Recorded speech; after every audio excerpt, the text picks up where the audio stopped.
Grief, loneliness, unworthiness, and shame. These are some really hard obstacles to overcome. I started thinking about the lies that I've believed all of my life. Every time I was teased, bullied, or put down, a valley was digging down deeper into my soul. Sometimes it actually felt like stones were being thrown at me, hitting me, bruising me, and then just lying there as reminders. And as long as they remain, I still stumble over them from time to time. Like now, moments of weakness and unhappiness, times that my feelings overshadow my faith. But God created man to have dominion over this earth. The enemy doesn't pounce on me like a lion.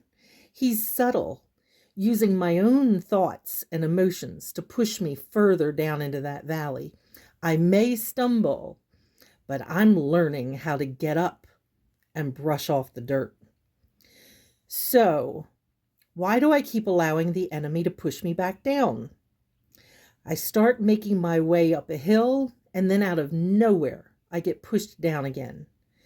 So instead of trying to fight this enemy who God says I've already defeated, I need to learn how to fill those valleys and clear away the stones. And there's only one way to do that. First, I need to always know that no matter how deep or dark the valley may be, God is always with me. Second, I can't avoid the valleys. They're a way of life in this broken world, and they're usually most unpredictable. But now I can see that instead of climbing my way out, exhausting myself day in and day out, I need to start filling the valleys behind me, learning from each stone and throwing each one, just like David did when he defeated Goliath. One stone brought down a giant because David believed, and it killed him so that he was never again to be a threat. Each stone that I throw into that valley, I have the option to hold on to it, to use it to build a wall around me and hide, or to use it to build an altar and leave it there with God. So as I climb out of the valley and I pick up each stone one by one, I throw it behind me, and that valley begins to fill up with an altar of stones. And now when I look back at them, I can see how faithful God was as I was struggling to push them and force them out of my way. And then I can reach within and give God the glory. And as I praise Him, God's soil begins to fill in all around the stones. And then every time I share my testimony, when I tell what God is doing and how He's changed me, these stones are buried. And now little seeds are planted in that soil, and they begin to sprout up. And I look back onto a beautiful field of wildflowers.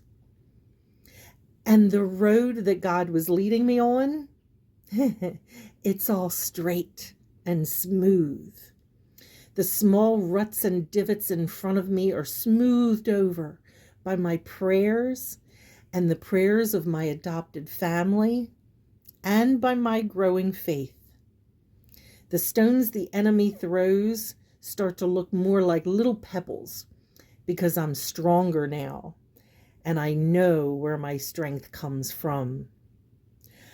I've been trying to dig myself out of valleys for so long, all alone, that they just kept getting deeper and deeper. And it wasn't always all the enemy's doing. I had no trouble digging some of those valleys all by myself. But now my eyes are open. I know what I want. I know who I am, and I know who God created me to be. And I want Him so desperately that I'm willing to throw away even the stones that I've gotten comfortable with, stones where I perhaps built a wall around parts of my life that I wanted to hide. There's nowhere to hide on a smooth, straight road. So with my arms open wide, I just say, Lord, here I am. And he promises to be with me all the way through the next valley.